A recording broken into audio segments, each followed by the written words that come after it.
Leemos el texto, Primera de Reyes, capítulo 13. He aquí que un varón de Dios, por palabra de Jehová, vino de Judá a Betel, y estando Jeroboam junto al altar para quemar incienso, aquel clamó contra el altar por palabra de Jehová y dijo: altar, altar, así ha dicho Jehová, he aquí que a la casa de David nacerá un hijo llamado Josías, el cual sacrificará sobre ti a los sacerdotes de los lugares altos que queman sobre ti incienso, y sobre ti quemarán huesos de hombres. Y aquel mismo día dio una señal diciendo: esta es la señal de que Jehová ha hablado. He aquí que el altar se quebrará y la ceniza que sobre él está se derramará. Cuando el rey Jeroboam oyó la palabra del varón de Dios, que había clamado contra el altar de Betel, extendiendo su mano desde el altar, dijo: prendedle. Mas la mano que había extendido contra él se le secó, y no la pudo enderezar.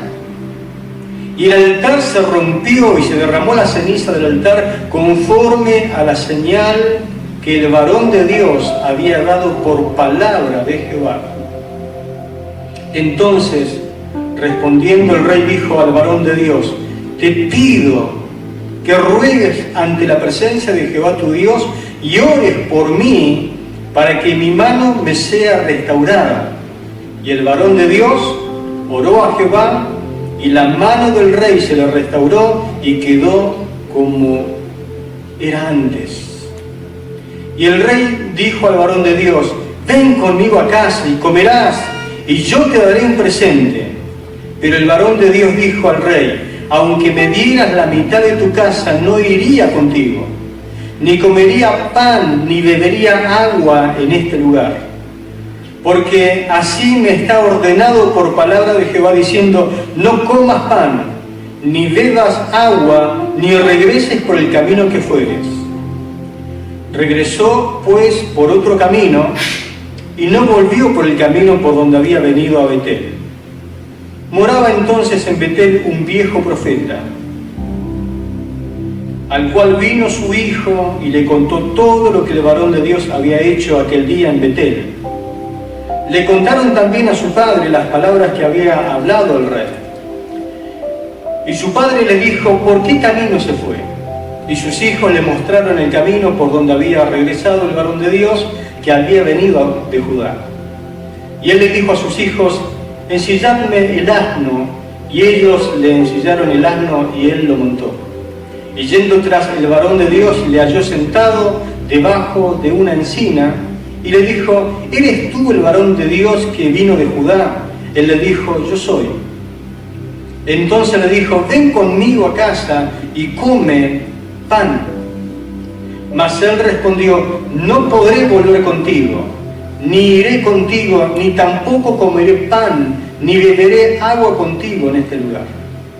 Porque por palabra de Dios me ha sido dicho: no comas pan, ni bebas agua allí, ni regreses por el camino por donde fueres. Y el otro le dijo, mintiéndole: yo también soy profeta como tú.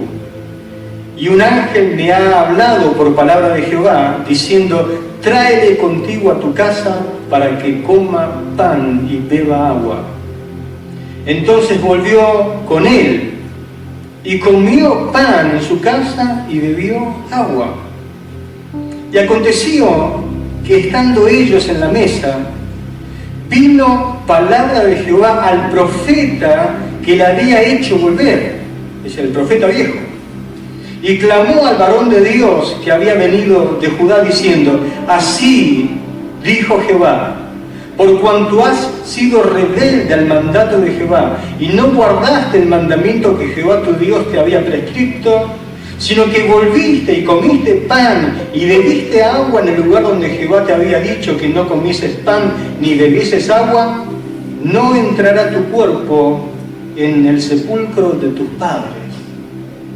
Cuando había comido pan y bebido, no sé cómo comió y bebió, a mí me hubiera quedado la comida acá. Cuando hubo comido pan y bebido, el que había hecho volver le ensilló el asno, y yéndose le topó un león en el camino y lo mató.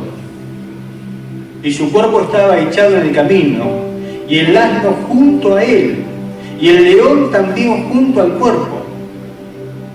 Y aquí unos que pasaban y vieron el cuerpo que estaba echado en el camino, y el león que estaba junto al cuerpo, y vinieron y le dijeron en la ciudad donde el viejo profeta habitaba. Oyéndolo el profeta que le había hecho volver del camino, dijo: el varón de Dios es, que fue rebelde al mandato de Jehová. Por tanto Jehová le ha entregado al león, que le ha quebrantado y matado, conforme a la palabra de Jehová que él le dijo. Y habló a sus hijos, y le dijo: ensilladme un asno, y ellos se lo ensillaron. Y él fue, y halló el cuerpo tendido en el camino, y el asno y el león que estaba junto al cuerpo. El león no había comido el cuerpo, ni dañado al asno.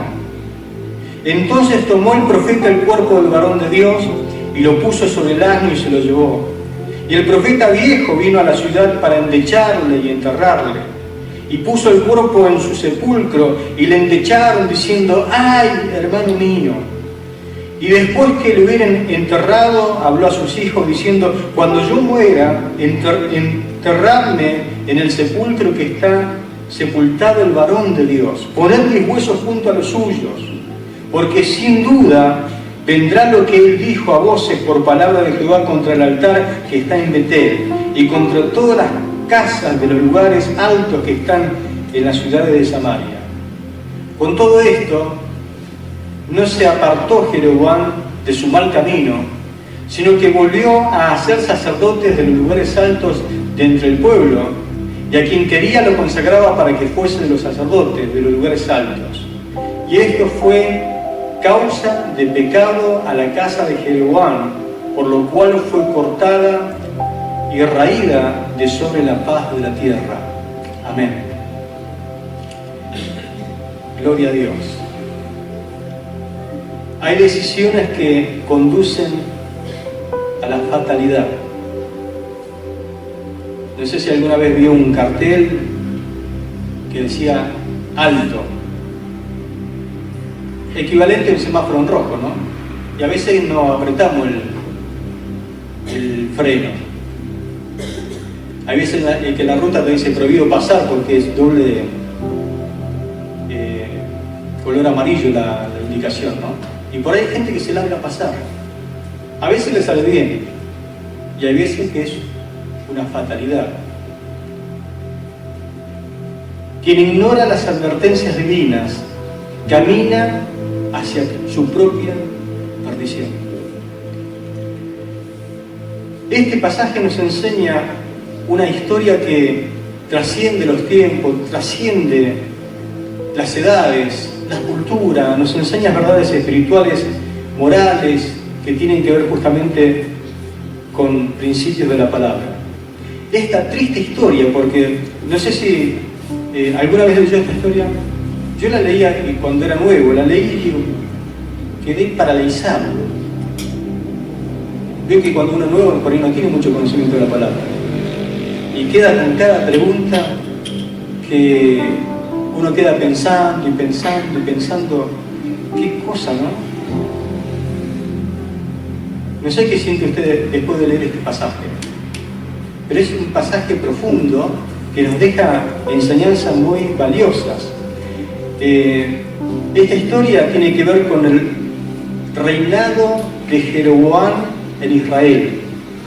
Hace un tiempo atrás, ¿se acuerda que estuve enseñando sobre la apostasía? Bueno, entre una de esos apóstatas que enseñé era Jeroboam.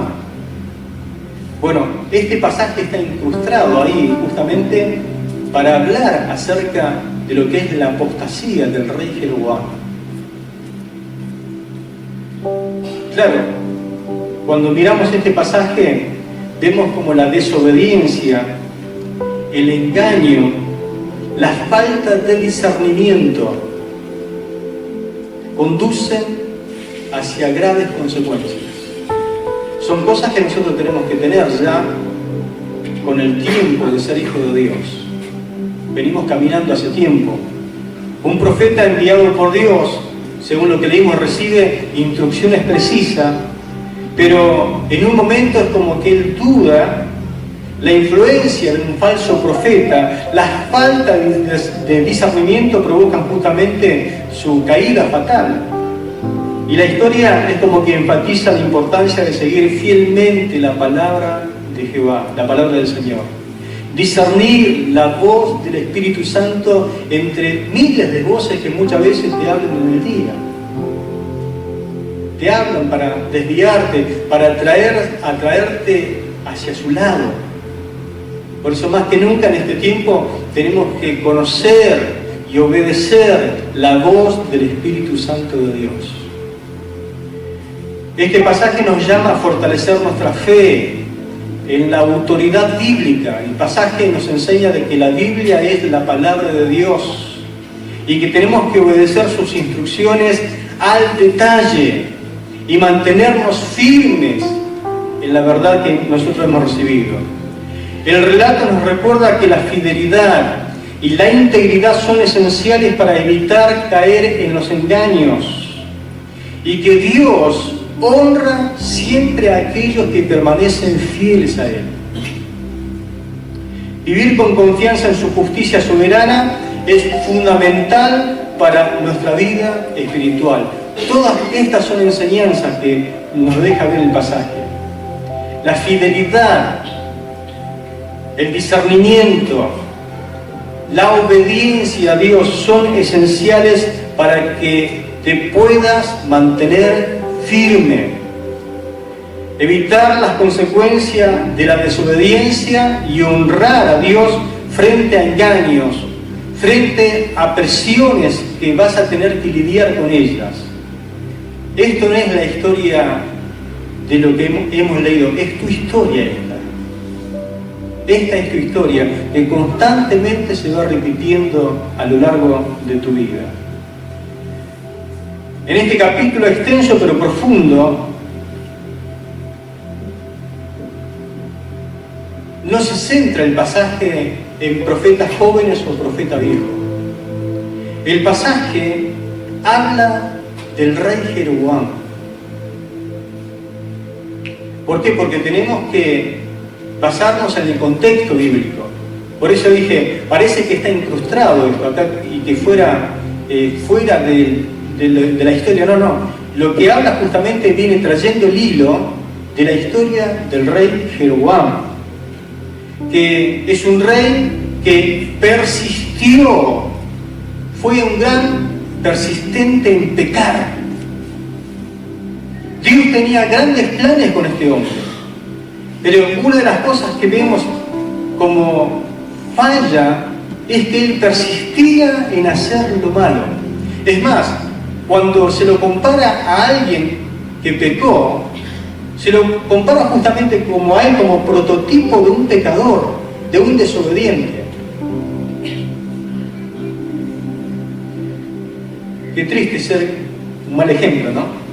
Pero Jeroboam justamente es puesto como mal ejemplo.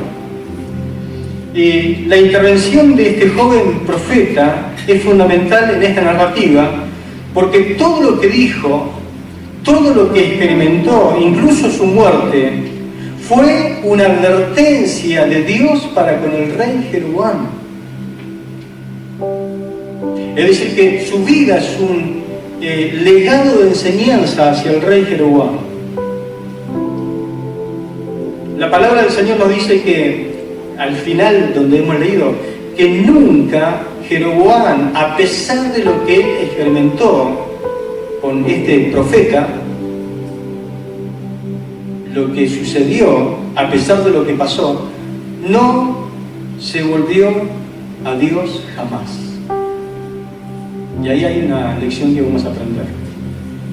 Este evento, como conclusión, dice que Jeroboam no regresó de su mal camino. ¿Qué hubiera hecho usted si hubiera experimentado esto? Y anda más o menos. Vio que hay gente que anda más o menos espiritualmente. llega a suceder algo así. No sé, no te da ganas de volverte a Dios con todo. Bueno, a Jeroboam no le pasó nada acá adentro. No le hizo ni mella lo que pasó. Y mire que pasó algo muy fuerte acá, ¿no?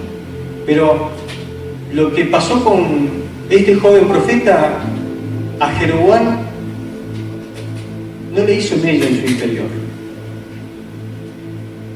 Claramente, por lo que vemos, era como que Dios estaba intentando captar la atención de este rey.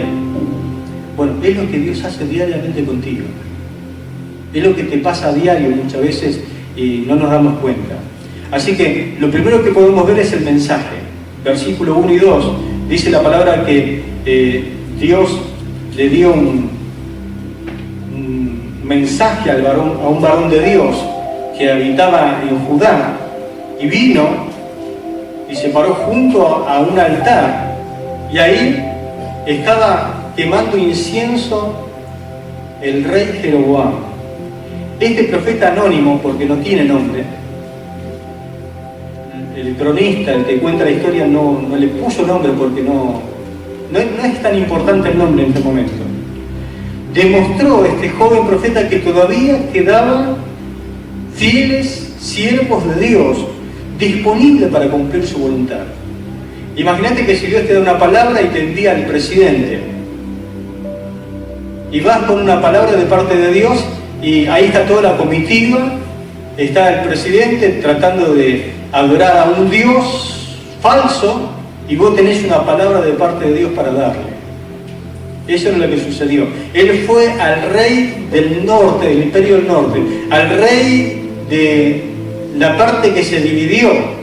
Eran 12 tribus, ahí estaba el rey Jeroboam. Él viene con valor para cumplir la voluntad del Señor. Lo encuentra Jeroboam justamente prendiendo incienso ahí en Betel. Y en ese santuario, más conocido después como el santuario del rey, lo encuentra a Jeroboam como ejerciendo su propia religión. Porque todo lo que hizo Jeroboam fue invento propio. Si bien Dios tuvo un plan con él al comienzo, después él se desvió, y cuando uno se desvía no sabe dónde vas a parar. Pero es interesante que si uno examina la vida del rey Jeroboam, él fue como que inventó su propia religión, su propio sistema religioso. Jamás Dios le dijo que levantara altares, y menos para hacer idolatría.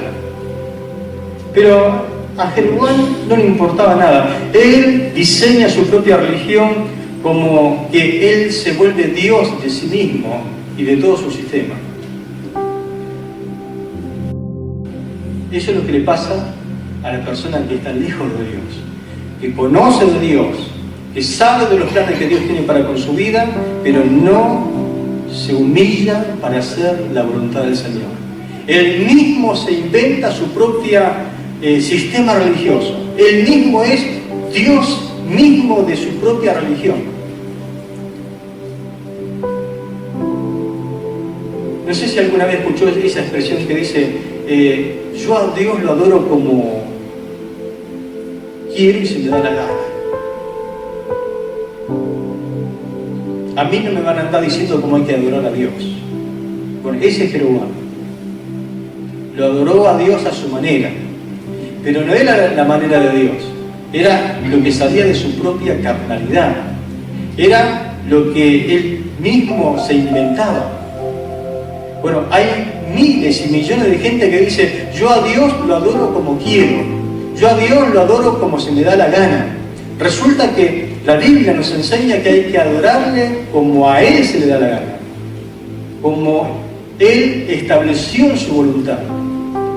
Y si Dios está contra la idolatría y Él no permite la adoración ni la quema de incienso a otros dioses, a Jeroboam se le ocurrió y de esa forma trataba de hacer su propia religión, su propio Dios. Él era su propio Dios. Pero a Dios no se le pasa nada por alto.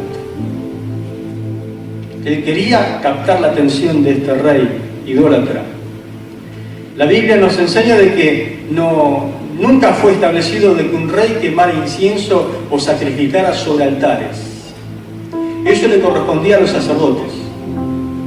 Nosotros, por lo que Cristo hizo por nosotros en la cruz, somos reyes y sacerdotes para Dios.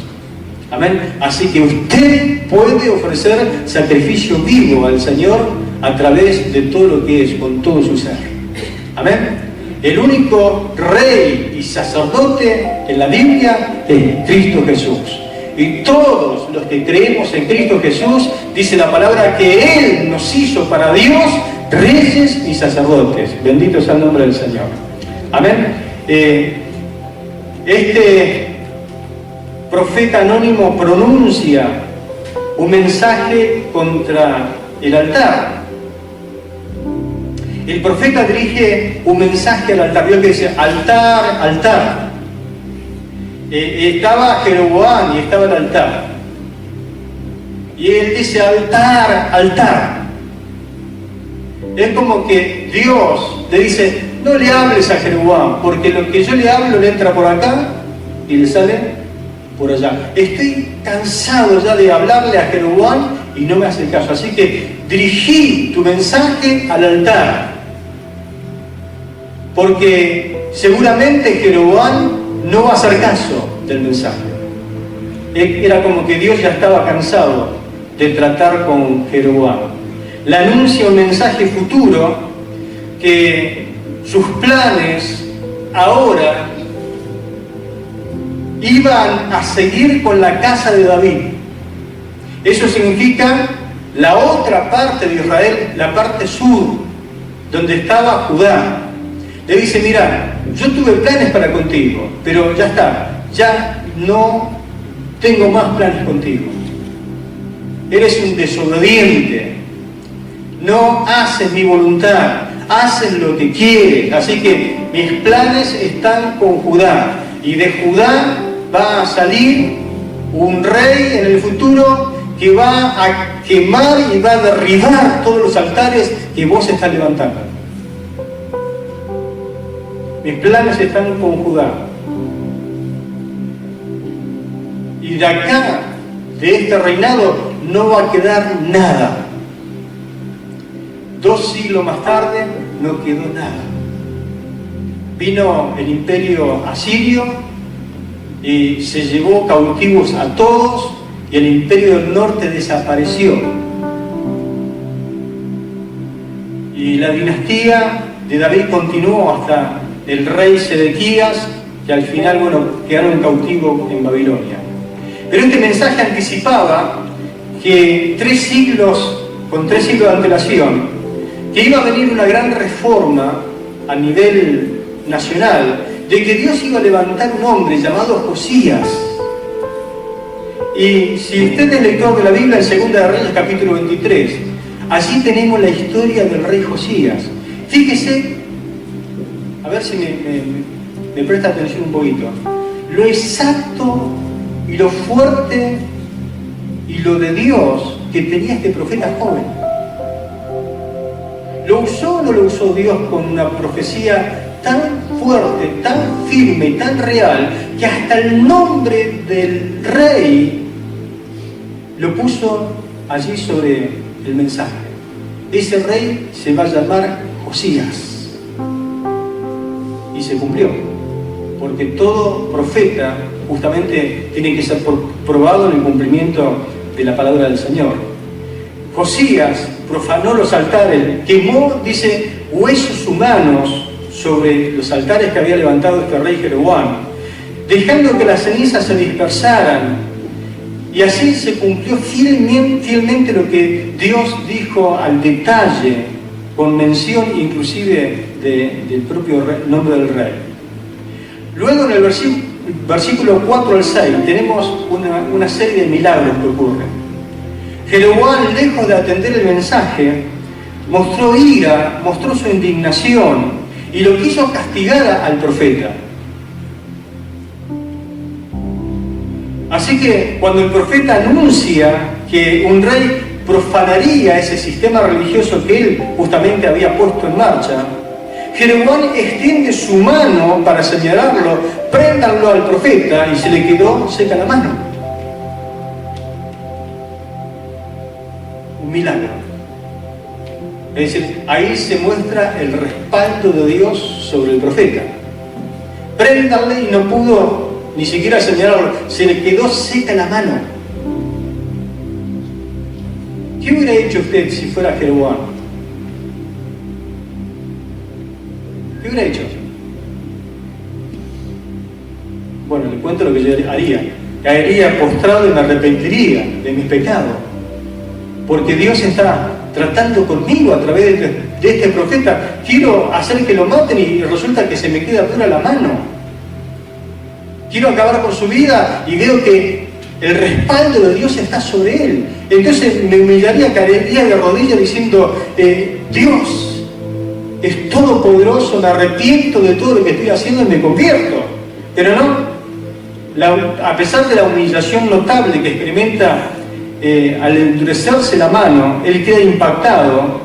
Sin embargo, le pide oración, dice, ruega por mí, ora a Dios a ver si Él tiene misericordia y me restaura la mano, necesito sanidad.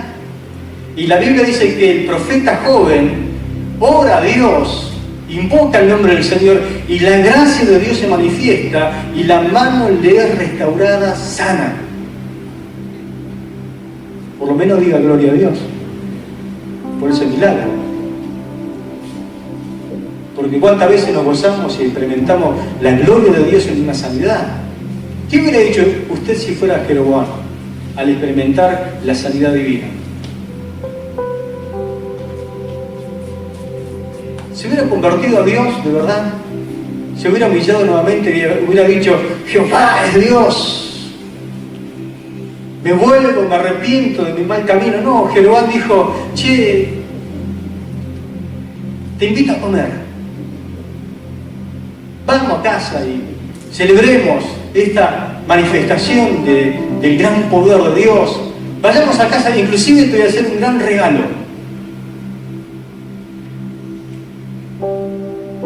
Usted ve que en el pasaje ni siquiera dice me arrepiento, pido perdón a Dios, sé que pequé, sé que estoy mal ante el Señor. No, lo invitó a comer.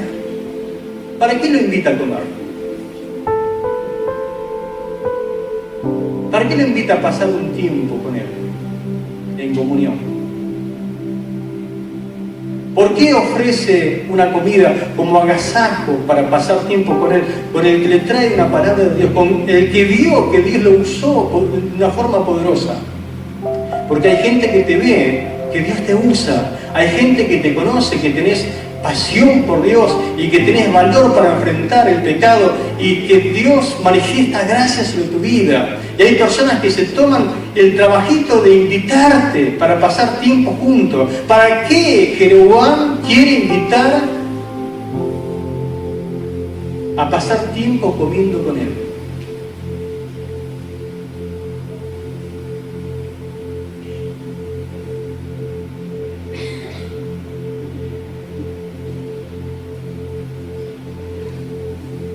Si bien los milagros que sucedieron era para autenticar que el mensajero y el mensaje era de Dios, y que no lo impresionó mucho a Jeroboam, ni siquiera se arrepintió, lo que podemos ver es algo notable, ¿no?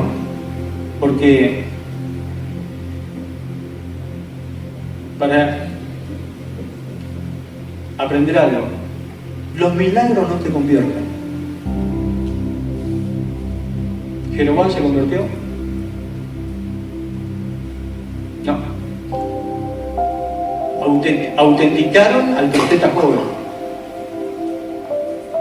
Pablo dijo a los corintios, yo vengo con temor y mucho temblor y Dios manifiesta su poder para que mis palabras ustedes entiendan que no son solamente de humana sabiduría, sino en demostración del Espíritu poder, para que vuestra fe no esté fundada en los hombres, sino en el poder de Dios, en el poder y la manifestación del Espíritu Santo. Pero la mano poderosa haciendo milagros, la manifestación de milagros, no convierte a las personas. Sirve para evangelizar, sirve para autenticar al mensajero, sirve para autenticar el mensaje que viene de parte de Dios. Pero, ¿qué hubiera hecho usted si hubiera visto a un muerto resucitar? Y usted anda más o menos. ¿Qué siente usted cuando un muerto resucita? Mire, una vuelta salimos con mi esposa a comprar a una verdulería que quedaba en una avenida, 27 de febrero y Buenos Aires. Íbamos caminando hacia el brazo y vio que le dije que a las señales hay que respetarlas, ¿no?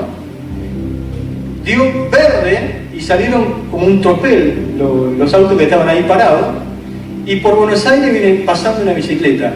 ¿Las señales de tránsito son para la bicicleta también? ¿Estás seguro? Porque este hombre, a pesar de que tenía rojo, cruzó.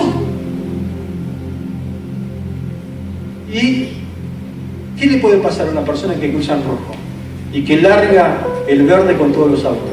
El de este lado, del lado de mi derecha, lo vio al ciclista y entonces frenó, pero el otro no lo vio. Y entonces cuando quiso frenar ya lo tenía dibujado en el parabrisas.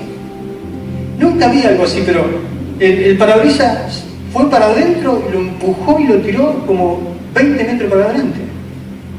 Y sobre el parabrisas quedó dibujado el ciclista, la bicicleta y el ciclista. Cuando cayó la zapatilla por un lado, la otra por otro lado, cayó todo contorsionado, muerto. Lo tocaban ahí y estaba muerto. Vio que se junta gente.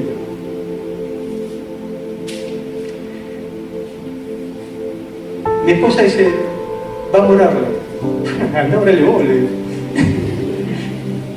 Se arrima mi esposa, le pone la mano y dice, Señor, devuélvele la vida a esta persona, dale una nueva oportunidad.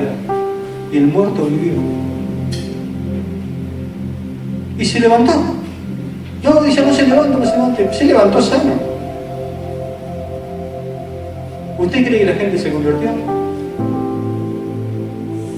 Ese hombre estaba borracho, por eso pasó así en rojo. ¿Usted cree que se arrepintió y se volvió a Dios? No. Cuando Cristo resucitó a Lázaro entre los muertos, ¿qué pasó con la gente que vio todo eso? Dice, y muchos creyeron en el Señor y reconocieron que Jesucristo era Dios. Juan capítulo 11. Pero en la parte siguiente de eso, dice que cuando vieron un milagro la gente se enfureció. La gente cuando ve milagro tiene diferentes reacciones. Esta gente se enfureció y dice que fueron a hablar con la parte religiosa, con el Sanedrín, diciendo a este hombre hay que liquidarlo. Tiene señales de Dios, Dios está con él, pero hay que matarlo. Así que idearon un plan para matar al Mesías. Así que no es todo milagro.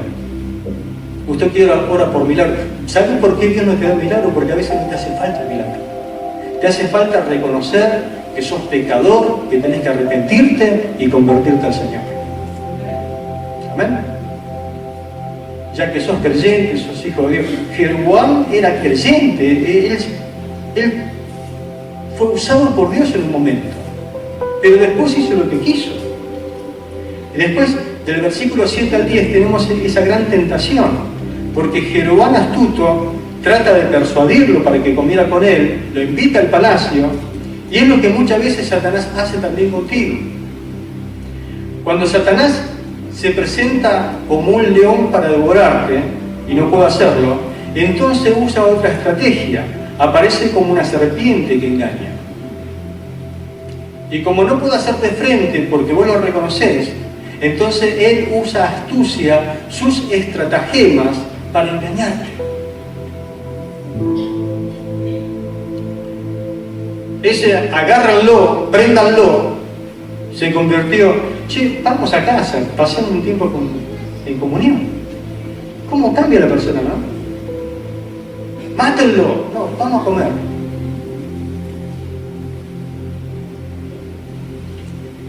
¿Sabe por qué te invita a comer?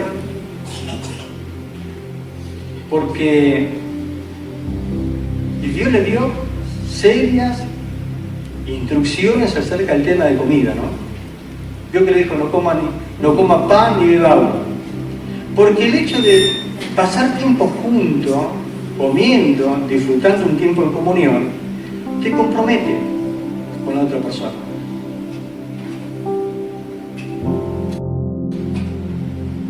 Autenticás su mal estado, pero te hace partícipe de su mal estado. ¿Por qué? Porque compartir una comida, tanto en aquella cultura como en la nuestra también, simboliza amistad, simboliza apoyo, y que el profeta, a pesar de lo malvado que era el rey, estaba con él apoyándolo.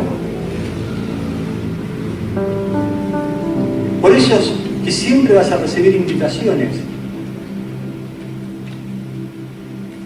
entre comillas, de personas, para que pases tiempo con ellos, porque necesitan que vos los respaldes. Pero este profeta rechazó esa invitación. Daniel, ¿se acuerdan cuando invadió un rey para capturar y Belsasar estaba haciendo ahí una fiesta con los elementos sagrados y se le apareció un dedo escribiendo en la pared? Y dijo, el que me dice lo que está escrito ahí, yo lo voy a colmar de regalo, lo voy a hacer, todo lo que quiera se lo voy a dar, pero necesito el significado de eso. Daniel dijo, yo voy a leer lo que dice en la pared, pero los regalos quédatelo vos, yo no los quiero. ¿Por qué hizo eso? Porque era una forma de acceder a lo malo que era este rey. Por eso, no sé si me alcanzás a comprender cómo tenés que cuidarte, lo astuto que es el diablo. Hay alguien que quiere tenderte trampas y utiliza a los que son utilizados por él. Daniel rechaza el regalo y se mantuvo firme en su compromiso con Dios. Y después tenemos el error del profeta, versículo 11 al 34. Narra esa historia ahí triste. Aunque el profeta fue fiel al mensaje de Dios, su conducta fue defectuosa. Hace poquito escuché una frase que dijo una esposa de un pastor. Dice, como dice siempre mi pastor, que era justamente su esposa, dice, no es tanto como empezás, sino como terminás en el camino del Señor. Porque algunos más o menos pueden empezar a los tropezones, pero qué bueno es terminar bien. Aunque algunos pueden empezar muy bien, pero qué triste es terminar. Qué triste es terminar como este profeta, ¿no?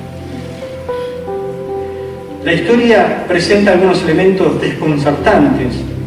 ¿Por qué el profeta viejo? ¿Dónde vivía el profeta viejo? Según lo que leímos, ¿dónde vivía el profeta viejo? En Betel.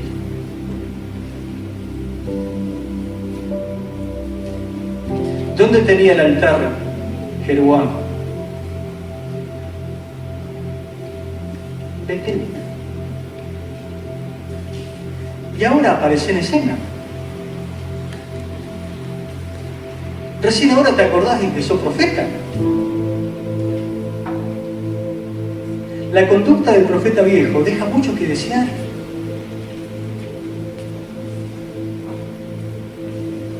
Vivía cerca de Judá, pero no estaba en Judá, estaba ahí en Betel. ¿Por qué le mintió el viejo profeta al profeta nuevo? Porque la Biblia dice así, ¿no? Que le mintió. Puede ser que haya gente que se te acerca y te miente. ¿Por qué te tienen que mentir? Pero esas cosas usted tiene que saberlas, tiene que discernirlas. Hay gente que se arrima y le miente descaradamente. Pero usted no puede ser partícipe de una mentira. La narrativa también revela que después lloró por el profeta, que había muerto. Lo endechó, dijo, ¡ay, hermano!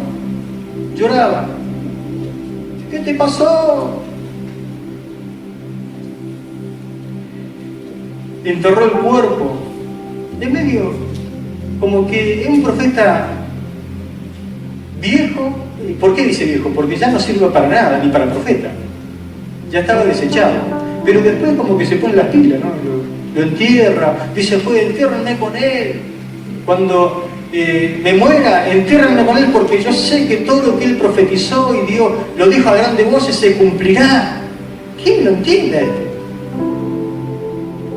¿Cuál es la gran lección que quiere enseñar el cronista?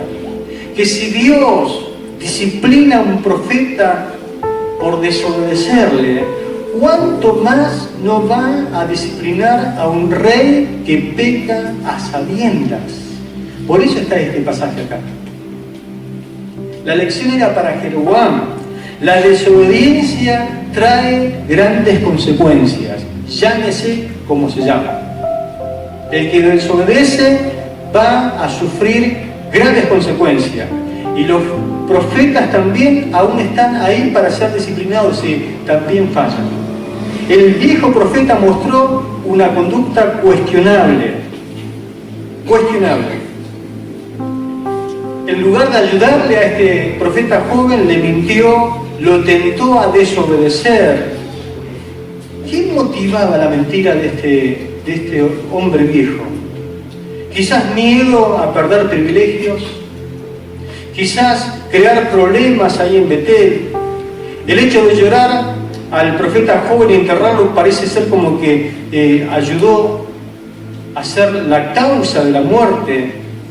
Se ve que tenía un carácter medio conflictivo, posiblemente tenía remordimientos ocultos. Vaya a saber las cosas que tenía este profeta que ya estaba desechado. El joven, por su parte, hizo lo correcto en no aceptar la comida ni del rey ni del profeta. Pero claro, viene este hombre y le dice, yo también soy profeta. Y un ángel me habló, recién me habló. ¿No sentiste nada? No, me habló y me dijo, dale de comer, dale pan y agua ahí en tu casa. ¿Qué hubiera hecho usted como profeta nuevo? ¿Qué tiene que haber hecho el profeta nuevo? Joven.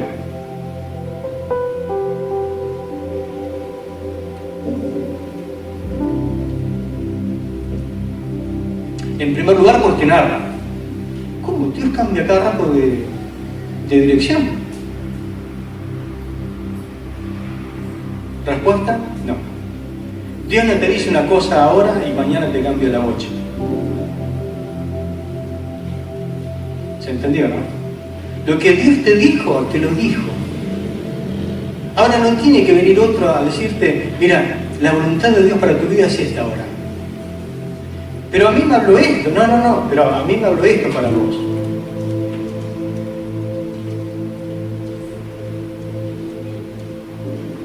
Siempre aparecen esas cosas. Siempre.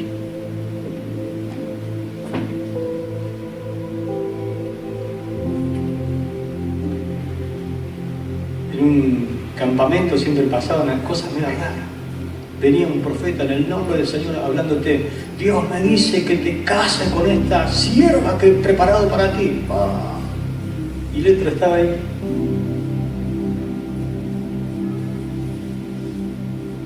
Medio como que se te hace una pregunta, un signo de interrogante, ¿no? Que Dios le está hablando de que se case con esa sierva que había preparado.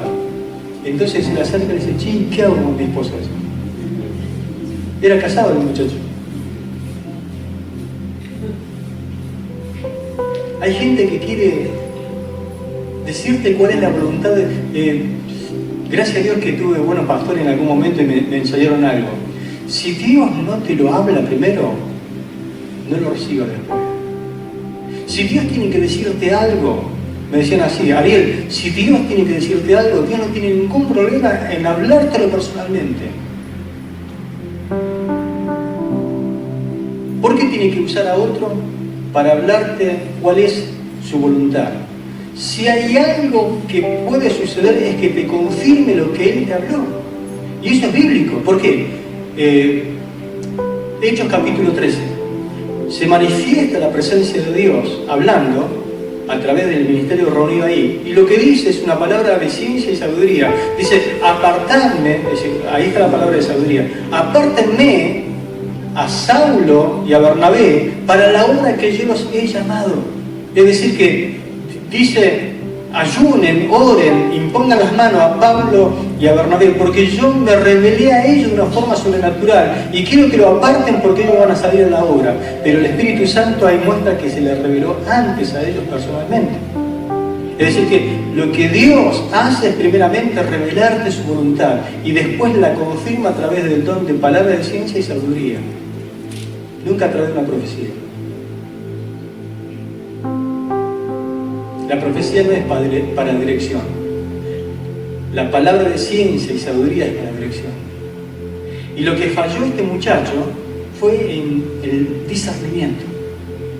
No se dio cuenta en ese momento que lo que estaba actuando era un espíritu de engaño, un espíritu carnal o el mismo diablo. No era el Espíritu Santo que le estaba dando esa dirección, porque ya le había hablado, no comas ni bebas en este lugar. Ahora viene este hombre viejo, desechado, Dios me habló y me dijo que sí, coma, venga a casa. Otra vez a casa. ¿Para qué ir a comer a la casa? ¿Para qué pasar tiempo con un profeta viejo, desechado? A ver, ¿para qué? Recién se lo enseñé. ¿Para?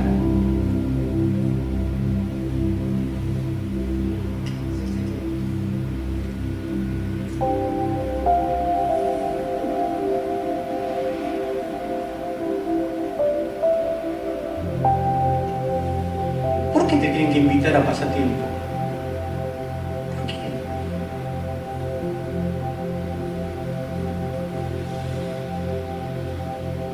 Si vos estás bien, estás siendo usado por Dios, sentís su presencia, sentís su respaldo, ¿por qué tiene que venir alguien que está desechado?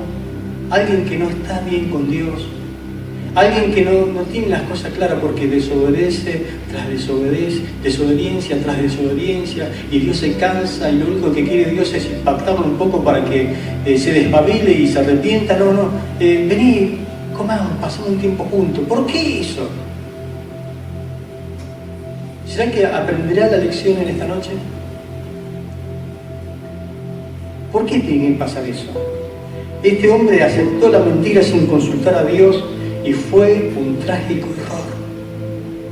Cruzó el semáforo en rojo. La historia nos muestra que Dios, en su soberanía, incluso habló a un profeta fuera de su voluntad. Lección número 5. ¿Nunca le pasó a usted que por ahí Dios utiliza a un desechado, a un carnal, a alguien que anda mal?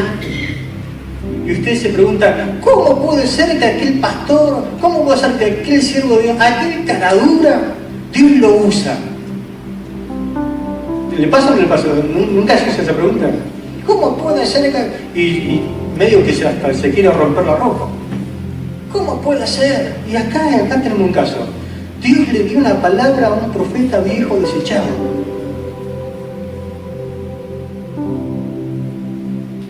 ¿Por qué? Porque los dones son irrevocables. Claro, la conducta de este viejo profeta dejaba mucho que desear, pero tenía esos dones.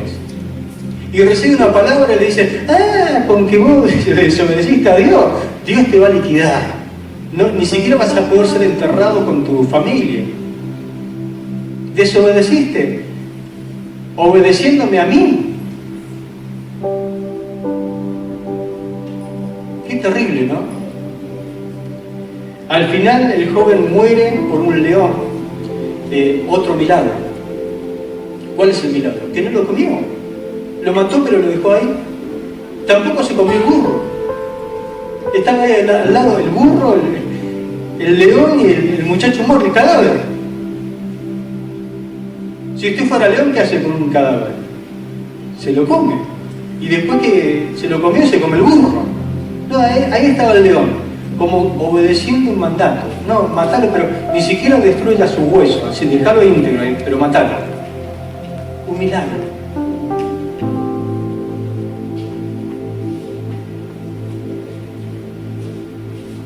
Esto que sucedió y que se contó, porque los muchachos los hijos del profeta fueron y le contaron al profeta, esto se conoció en la ciudad, se conoció por todas partes. ¿Sabe quién lo conoció también a esto? Jeroboam. Jeroboam se arrepintió después que murió este hombre de Dios. Dice el verso final que leímos, dice, con todo esto no se apartó Jeroboam de su mal camino. Él sabía, si Dios liquidó a este hombre de Dios, usado por Dios, ¿cuánto más me va a hacer a mí, que estoy más para el diablo que para Dios? Porque estaba siendo usado por el diablo este Jeroboam. Él pervertió todo a Israel, lo hizo caer en la idolatría. Dice, no se apartó de su mal camino, sino que volvió a hacer sacerdote, es decir, se volvió peor que antes. Es decir, Dios te puede hablar, Dios te puede dar una oportunidad. Si no te arrepentís, te volvés peor que antes. ¿Es bíblico eso o no? Su peor estado vuelve a ser peor que antes, ¿no? No es que queda así nomás. Te volvés peor que antes. Este capítulo termina ahí, pero el próximo capítulo nos dice que ya empieza Dios a intervenir. Muere el hijo, el primogénito de Jeroboam. Muere. Dios lo liquidó. Y después mueren todos sus hijos. Después toda la nación cae bajo condenación.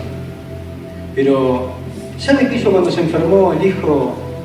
Dice, che, si consultamos a Dios.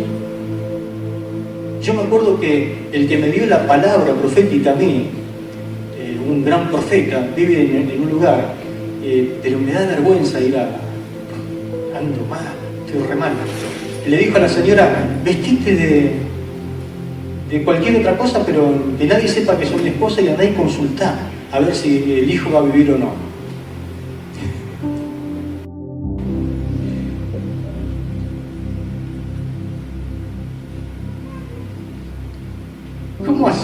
¿Cómo hace uno para engañar a Dios?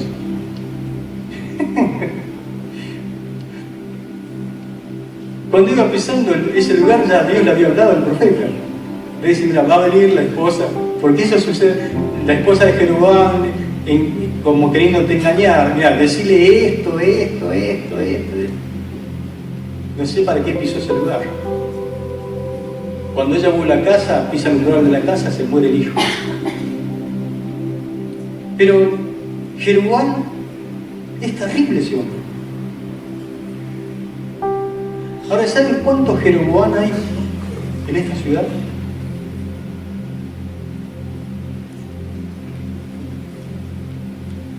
¿Cuántos que Dios le habla y le habla y le habla y no pueden entender que tienen que cambiar, que tienen que arrepentirse? ¿Me están escuchando? ¿Cuántos como Jeroboam hay? Ahora, ¿cuánto hay en la ciudad como estos profetas viejos?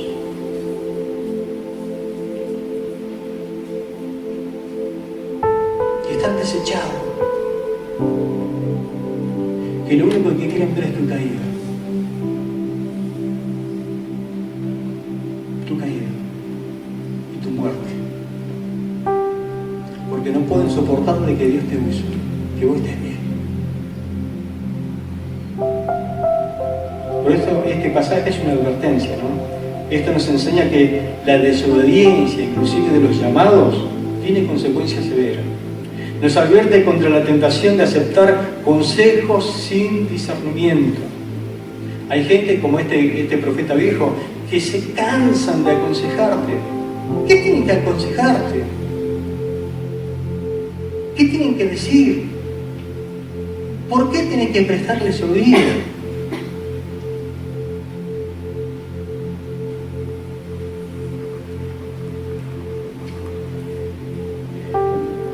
Oremos a Dios para que te dé discernimiento. Discernimiento espiritual. Amén. Porque hoy está lleno de estas cosas.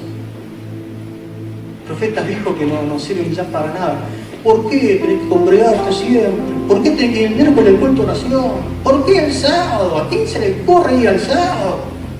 ¿Por qué el domingo? Siempre tenés que estar ahí. Y te empiezan a hacer una cosa que vos decís, pero después salís de ese lugar medio como muerto, tambaleando, y decís, ¿dónde estoy parado? Le conté una vuelta, vio que el público se renueva. Una vuelta se entregó al Señor un muchacho quebrantado, pero mal, arrepentido, lloraba, pero parecía un mar de lágrimas ahí. Se entregó al Señor y me acuerdo que nos abrazó, lloraba, pero era una cosa que uno dice, esas conversiones épicas, ¿no? Que uno dice, te queda marcada para siempre. Acto seguido, le agarra una hermana joven y le dice, te invito a ir a casa. Están el papá y la mamá, pero no había ningún problema de que lo invite a ir a casa. Nunca más apareció en el culto ese muchacho. Y yo lo encontraba siempre y le preguntaba, che, ¿qué pasa? ¿Qué te pasó?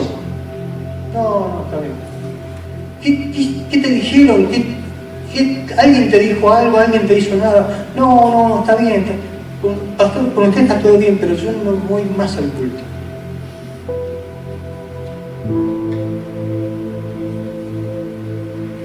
¿Qué le dijo? ¿Qué le dijo? Lo mató espiritualmente. Lo asesinó espiritualmente. Y era un muchacho buenísimo, que indudablemente Dios tenía propósito con él. Pero lo agarró esta chica. ¿Qué palabra puede usar para asesinarlo espiritualmente? Por eso, que lo invitó a comer, a pasar tiempo. Y ahí en esa charla a veces uno abre el corazón, dice tantas cosas, y esos consejos que te dan. Mira, si necesitas un consejo, por algo Dios te puso un pastor. Anda al pastor. Necesitas un consejo, preguntar al pastor. Pero hay tantos profetas viejos por ahí queriendo aconsejar, que ya no sirven para nada, que lo único que quieren hacer es envenenarte el alma y que no sigas más siendo usado por Dios. Amén. Que el Señor nos ayude. Así que yo te desafío en esta noche a obedecer las instrucciones del Señor. Hay tantas cosas que se levantan hoy en día, que no tenés que diezmar más, que no hay que congregarse más, que, bueno, todas esas cosas que a veces ya las sabemos, ¿no? Pero que a veces nos gusta apretarle el oído. Pero que Dios te guarde.